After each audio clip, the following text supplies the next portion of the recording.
Okay, good afternoon. Just to get some closure on Oregon and then moving on to Florida. You know, we did a great job the first 2 weeks of really taking care of the small details, and the small details lead to the big details and lead to winning football games. And obviously against Oregon, we did not pay any attention. We didn't do the small details that it takes necessary to win football games. I think a lot of it had to do with the quality of our opponent. But right now, moving forward, we are not a very mentally tough football team. And everything we do in our football program is about mental conditioning, mental toughness.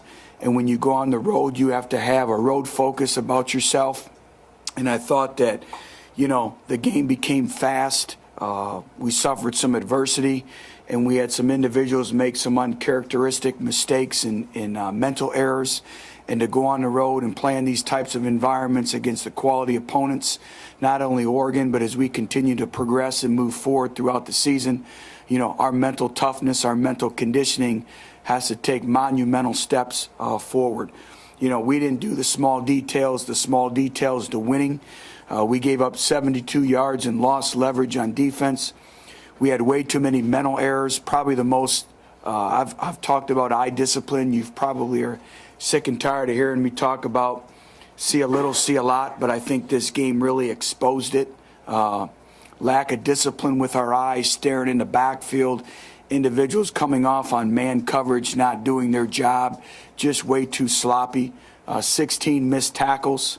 You know, offensively, we were not very good in first down efficiency, which leads itself to not being very productive on third down. And two big plays, that's it. And those two big plays occurred on our one scoring drive in the first half. I believe the first or second drive of the game. And again, we can't play perfect. Today's world of college football, you need big plays. And, you know, we didn't have big plays, big chunk yardage. And when you're forced to drive the football against a talented defense like Oregon, you're not going to have much success. I continue to say it, is we must overachieve in order to be able to compete and win football games. We did not overachieve. I do know this. I know our players are very prideful. And the only thing you can do is roll your sleeves up and go back to work today and work on being better. That's all you can do. And I will say this, and then I'll move forward to Florida, is that losing will never, ever be tolerated here or accepted at the University of Tennessee. And it's unacceptable. And you can search for all the excuses that you want. Winning is a habit and losing is a habit. And it's unacceptable. And our players are going to understand that. And it all talks about your week of preparation. It means players stepping up and making big-time plays. It's preparing our team. That starts with me. Preparing our football team to play the best of our God-given abilities. And that's all that I can ask of them. They give Tennessee their all. Each and every day in practice and on the game field, that's all that I can ask of them. I said our job is twofold, is to develop these players to be the best student athletes, best football players, best human beings that they can be. And the next job is to recruit quality student athletes that understand what it takes to represent the University of Tennessee and get back to the prideful tradition that we have. And our kids are very prideful, and I expect them to come out with a great day of practice and getting ready to face a very, very, very talented Florida football team. You know, the demands become greater. You look at them defensively, they're only giving up 50 yards per game in the rushing category. Third down conversions, I've never seen this in all my years of coaching, is they lead the country in third down conversions. They've given up 2 out of 24 attempts on third down conversions. They're third in the country in total defense, giving up 208.5 yards per game. Extremely talented, physical, very active. Offensively, playmakers all over the place. You know, another dual threat quarterback who can run, who can pass. A little bit different schematically, but a lot of the same similarities as well in terms of different reads for your linebackers, their eye discipline, play action, unbalanced sets, and getting the ball in the hands of their playmakers. And then you're going into another hostile environment. So this week, our whole mental focus, our mental conditioning. If you said what's the biggest area of improvement, is becoming a much more mentally tough football team, proving that you can go on the road and handle all the distractions that it takes, in your preparation before the game, but also on game day as well. So I will answer any questions that you may have. Butch, you can work on getting physically stronger, you can work on scheming. How do you work on getting mentally tougher? Just continue to demand.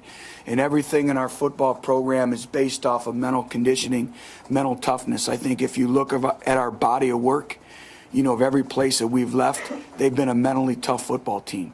And it's just grinding, and we have to rely on our seniors. And our players understand it. They know. It's the ability to focus and concentrate. And you can look at key points of the game. Last Saturday, it's 17-7 with 11 minutes to go in the second quarter. And they have a 3rd and 8. And we have an individual who's in man coverage come off and doesn't do his job and turns his assignment free. And those are the things that we as a coaching staff, we have to get corrected. It's our players taking great pride in their performance. I think that's the big thing is pride in our preparation, pride in your performance, pride in our performance, as a coaching staff of preparing this football team. And those are the things that getting back that are non-negotiable, is the standard of excellence that we're going to demand day in and day out, not only on the field, but in the classroom and everything that we do. And it gets back to that thing about being a champion and understanding what it takes to be a champion each and every day, how you prepare yourself in the training room, in the classroom. There's a reason why teams win, and you deserve victory. And I said it is, the ball is shaped a certain way. But when you work harder, when you play with a mentality, that ball bounces in your hands. And I think we've seen a great illustration of that the first 2 games of the year. And we can never forget what got us to that point. We have to be a blue-collar, overachieving football team that plays winning football and does not beat itself. Which was your lack of team speed on defense. How big a factor do you think that was? Big factor. That's one thing that we have to address. And, there's only so many things you can do to make your team faster. But I think, John, some of it was, again, not reading our keys, slow with our eye discipline, staring at the quarterback. And I think sometimes we let the mind tie the feet up. And so, you can have guys that run 4.4, 4.5 on a stopwatch, but they don't play that fast. And a lot of times it's the mental aspect. Football is a game of instincts and reactions. And I didn't think that we reacted as quickly as we needed to. And then we have to develop our speed. And then, obviously, recruiting speed is at a premium. We must get faster to compete, in our conference and at a national level. We must get faster. Driscoll's a guy who's coming off a bad performance. They played really, really well here last year. When you look at him on film, what catches your eye about him? Well, I think he's a very, very good quarterback. I think he's in charge of their offense. He made 1 or 2 poor decisions, but, he's going to present many challenges for us. First of all, he can do both. He can run the football. He can throw the football. He has a year of maturity, a year of growth and development in their offensive scheme. So his knowledge base, I think, has improved greatly. He has great confidence, and he has weapons and playmakers around him. And he can hurt you both with his legs and his arm. And we're going to have to play exceptionally well. And we have to do a great job, again, of applying pressure and our aiming points on the quarterback, because they do a great job with false reads. A lot of the reading the zone and the zone keepers and the zone reads, but also different things where the line blocks one way and different things that we do offensively as well. What's the update on Salisbury and Sapp? Yeah. Sapp, we anticipate him being back. He'll be in practice today. Salisbury is still going through some things with the MRI, but right now is that he'll be out 3 to 6 weeks. And I'll know a little bit more later in the day, but he definitely won't play the next couple weeks. What about your sports quarterback? What about your own quarterback play and just competition at quarterback and I guess tailback? Well, I think, first of all, it's been challenging at the quarterback position just because we haven't had any big splash plays, and I'd like to see Justin settle in a little bit more and be a little more aggressive. I thought the play that he had on the touchdown pass to Jason Kroom, I thought he stepped back. He was assertive. He set his feet. He demanded command in the pocket, and he was confident, and he threw the ball in there, and he was accurate. We need him to attack more. But just like any position in our program, it's open. And whatever quarterback has the best week of practice will be the starter for Tennessee when we play Florida. And if that means a freshman quarterback, that means a freshman quarterback. We'll have more quarterback run into our package this week. And we just need to find ways to generate big explosive plays. And if that's Josh Dobbs running the read option or Riley Ferguson, that's what we'll do. But we have to create big plays, and that's going to be a focus and preparation this week. And then Marlon, is he pushing Rajon? He is. Marlon is an individual who is slowed by injury. He's back to 100%, and he is. And, again, we need more explosive plays from the running back position, too, in terms of, I said it, if the play's blocked for 4 yards, we can't get 4 yards. We need 14 yards. But I do think both Rajon, and Marlon are complementing each other. I think they've both improved greatly. I thought Rajon did a much better job of getting north and south, but we can't turn the football over. That's inexcusable in our program. But they're both working exceptionally hard. I think they both have improved their pass protection skills. So those two individuals are getting better. Now I need, the Alden Hills and the Tom Smiths, to continue to push those two. What we need in our football program is competition.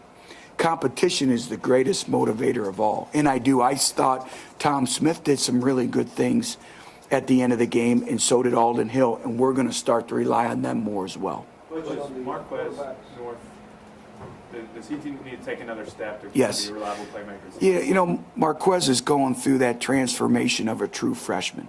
He's extremely talented. When John brought up about team speed, we put him on the clock. He's a 4.40 guy. He can run. He's physical, but he's still learning the little nuances of how to create separation, how to get released from the line of scrimmage. And he's playing against two NFL corners on Saturday that are going to be in his face, pressing him up. And I see him getting better and better, but that's the luxury that we have. We have to play true freshmen, and they have to grow up in a hurry. How much does that impede what the quarterback can do for you guys when you do have so many? Well, it does, and everyone looks to the quarterback, but there was on two instances where we had seam routes wide open, and our slot receivers were off their landmark. And everything is about rhythm, spacing, timing. It's about reception areas, and everyone wants to look for the quarterback, but the receivers paint pictures for the quarterback. I tell them they're route artists, and they have to take pride in the small details. And, Zach is on that each and every day, and we're getting better. So it's really been hard to judge the quarterback just because of all the moving parts and pieces and the different dynamics that we're going through. And then, you lose two slot receivers on Wednesday and Thursday. So we had to simplify. Half of our game plan for Oregon had to be put aside just because of being able to move receivers around just to be functional. And that is what it is. Dig and Jonathan, do you think they'll be back? We do expect them back. Today's a big day to see how far that they've come, but we do anticipate them practicing today. Butch, you had some fourth downs that you considered going for in the first half when Oregon was pulling away. Did you come close to rolling the dice on some of that? You always think everything through, but I don't ever want to put our defense in negative situations, and, we're still in the game at all, and I'm not a, double down. I play the percentages. Everything is strategically thought out in the game plan. Percentages of where they've been over the last couple years, of where you go for it on the football field. It's fourth. Is it 4th and 1? Is it 4th and 3? Is it 4th and 8? How does it affect your defense? Where is the momentum? So nothing is just roll the dice. Everything is very calculated when we look at that stuff. From your working knowledge of the SEC, I don't know how much video you watched in the off-season, but where do you think Oregon would fit in to this conference? Well, You know, it's really hard. All I know is that Oregon is an extremely talented football team. You know, they have great team speed. They're very well coached. They're masters of what they do. They know what they are. They have their identity, and they do it exceptionally well. You know, obviously moving forward now into the SEC play, you know, you walk in, and after recovering from Oregon, now you have to go on the road and play a rivalry game in Florida, which I already told you statistically, defensively, explosive, can play man coverage, a lot of pressure looks. You know, the other thing that I think the missing piece on where we're at in our program, just to talk Tennessee, is our special teams. You know, when you talked about the speed factor, I thought the speed differential was much different in terms of the areas of special teams. And that's an area that we have to do a much better job, you know, technically, discipline-wise, fundamentally. But, you know, you may see our entire starting defense playing special teams. I mean, it is what it is. You know, we have to put speed on our special teams from here on out. With the quarterback situation, you said it's an ongoing competition since the start. Is it going to be any different this week in terms of other guys getting more reps with the first team? Yeah, we may open it up and give more repetitions. You know, obviously we have to prepare the guys to play in the game, and so we can't let that. But I just, you know, you have to earn your spot each and every week, and, you know, we'll see what the freshmen can handle. But I think Nate Peterman continues to progress along. You know, he's an individual. It's 6 a.m., and he's the first person in the building every single day. And he has a great grasp and knowledge, and I continue to see him getting better. And I think Justin's getting better, but I just think competition is healthy, and, you know, it's going to be a week-to-week process of who can manage the offense the best. What you talked about with Justin, wanting him to be a little bit more aggressive and attacking, where you always talked about not wanting to force things and Right. take care of the ball. Just how difficult is that, you know, for a quarterback that may not be that type of, you know, gunslinger? Well, when I talk about a gunslinger, I'm not talking about a gunslinger. You know, I don't know what your definition of a gunslinger is. Just in terms of him, you know. I mean, I don't think any quarterback gets back there and blindly throws. You've been watching North Dallas 40 too much. But, you know, a disciplined quarterback who trusts his eyes. You know, the great quarterbacks, they have anticipatory skills. You know, they understand the body language, and that's where it gets back. They understand the body language of the receivers. So you're throwing a 15-yard dig. You know when that receiver's coming out of his dig before he gets to that 15 yards because of his body language. And that's why routes on air, you know, you talk to Peyton Manning all the time. That's the most productive part of practice is not Skelly and team periods. Those are essential to winning. It's those routes on air where they're building that trust. And I think the influx at wide receiver position has kind of set back probably the development of Justin and Nate and all that. When I talk about more aggressive, I'm talking about going back there and trusting what you see, throwing him open, you know, understanding if the reception point is at 12 yards, that's where that ball is going. I think a number of times what Justin has done is he has waited for the receiver to become open, then he's throwing the football. Anticipatory skills from a quarterback, that's what separates great quarterbacks, you know, and throwing him open. And, you know, you look at the touchdown pass to Jason, he got back, he was aggressive, he trusted what he saw, and he threw him open. And I guess that's more to kind of define, maybe that's on me, define what I'm looking for. That's more what I'm looking for. And what we're looking for as a staff and what we're looking for in our quarterbacks, just that aggressiveness, that kind of that arrogance. You know, every great quarterback has it about themselves. They have that it factor. How much do you feel hamstrung by the fact Justin doesn't look like a running quarterback, or he's not being a running quarterback?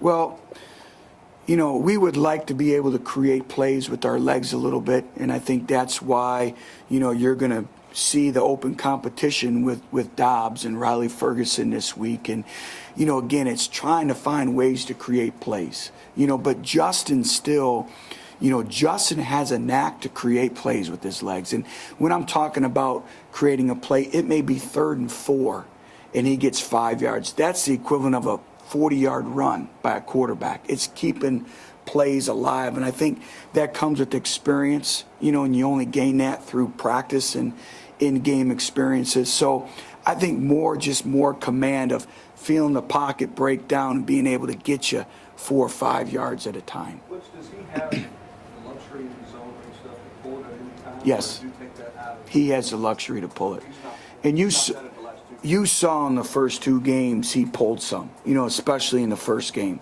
And again, he may not be a home run hitter where he's going to get you 50, 60, but if they can get us 4 yards in our book is an efficient run. 4 + 4 + 4 = 12 first down.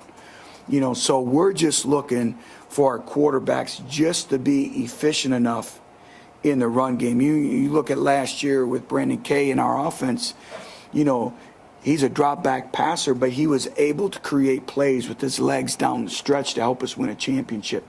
That's what we're looking for here. We still want a high vision guy who can see it when the protection or breaks down, the pocket collapses, a high vision guy in the scramble drill. But just get us, if it's not there, get us 4 or 5. And on Jordan, what can you do to make it easier for him? Repetitions. How do you get him the ball without it being a perfect route run? Well, I think, first of all, repetitions.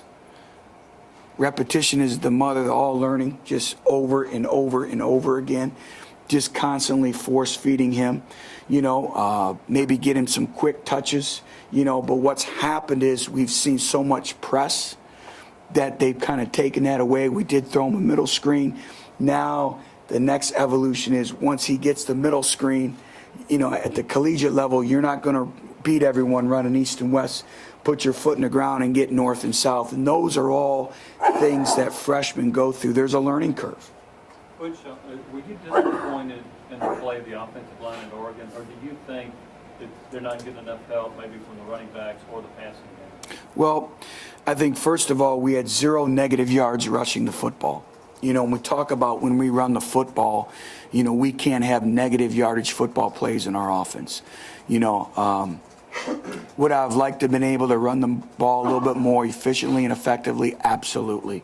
And for us, we have to establish the line of scrimmage. And this week will be a tremendous challenge, with their defensive front. They have a lot of Sunday bodies in their football program and a lot of players that are going to play on Sunday. So it's going to be a great test to us. But again, we have to do a better job with play action, run action, different things of alleviating some of the stress and pressure that we put on our offensive front. And that stems with the quarterback, that stems with the running backs, the tight ends, and the guys on the perimeter. How is Florida's defense different from Oregon's defense? Well, I think first of all, schematically, they're a little bit different. I think Florida can play 8-9 deep defensively, and there is no, they're as talented as the first group, and that's nothing to take away from Oregon. Oregon is a fine football team. But I think speed and size, the combination of the speed and size, when you think of defenses in the SEC, when you watch Florida on film, they define SEC defenses. In the secondary, you need to going to be some growing pains. How valuable is a game like Saturday for somebody like Cam Sutton, and how much of a teaching tool do you try to turn that into for a young Well, kid? you try to take positives out of the game. And obviously we lost the football game and there wasn't a lot of positives. But when you really look at the film, there were some positives. I say not a lot, but there were some. And I think the experience of just the live game repetitions, the speed of the game, the quality of opponent, the ability to think fast, all those will be valuable lessons. And I think we're going to reap the benefits as the season progresses, but not just this year, but 2-3 years down the road. We're going to refer back to this game for a number of years. And this game will be a measuring stick for us, especially for our younger players, as we continue to progress and move forward with this football program. I think of a game, our first year at Cincinnati, we had to go play on national television versus NC State. And they physically dominated every single aspect of that football game and embarrassed us on national television. And that game was a game that we pointed for the rest of our tenure at that other place. And as we continue to move forward, there are great lessons, to be learned. And sometimes I think you can learn more from losing than you can from winning. I think sometimes when you win, you sweep things underneath a rug. But when you lose, everything is exposed, and it's all about getting better. And we just have to get better. And I said it, and I think you all see it. You're all in agreement with me. It's going to be a process. And we can't get ahead of ourselves. We can't get too emotionally up, too emotionally down. We just have to keep focusing on being a better football team minute by minute, day by day. That's all we can do. And our players, everyone was in the building yesterday. They're very prideful. They're eager. They're ready to go back to work today. And that's what I needed to see. And I liked what I saw. It is what it is. And that's the only way we're going to continue to get better. No panic. Stay the course. Coach, how much do you talk about this rivalry has been so one-sided that Florida has won the last 8 Right. games? How much do you build your team up around trying to get a win for Tennessee? Well, all I know is the present, and it's Team 117. And it's a great rivalry game versus a great football program, a well-coached football team with great football players on the road in a great environment. And it's a great opportunity, but it's going to take everything that we have. We must be the team that overachieves Saturday. And our players understand the rivalry. They understand what's at stake. I think they understand what has gone on before them. But the only thing that we can control is our preparation and how we perform on Saturday. That's the only thing that we can control. Couch, is there any update? No. I know absolutely nothing else on the Mo Couch situation. You guys know me. As soon as I know anything, I will keep you informed of his status and the ongoing process. But right now, you know as much as I do. We've told you everything that we know, and there's nothing else. Salisbury's status, just the test your defensive line is going to face, particularly once you get beyond. Right. A great challenge, Now, I thought Tavares Salisbury, if you want to talk about an individual who's come a long way in your football program from a mental toughness standpoint, I thought he had progressed better than any D lineman that we had. He was probably playing the best of anyone we had up front. And so losing him was a major, major setback for the interior of our defense. And so, it is what it is. Some individuals have a great opportunity. Jason Carr, true freshman out of Memphis, is going to have to grow up in a hurry, and he will gain some valuable repetitions in practice, and he has to be game ready to go for the Gators. Okay, thank you.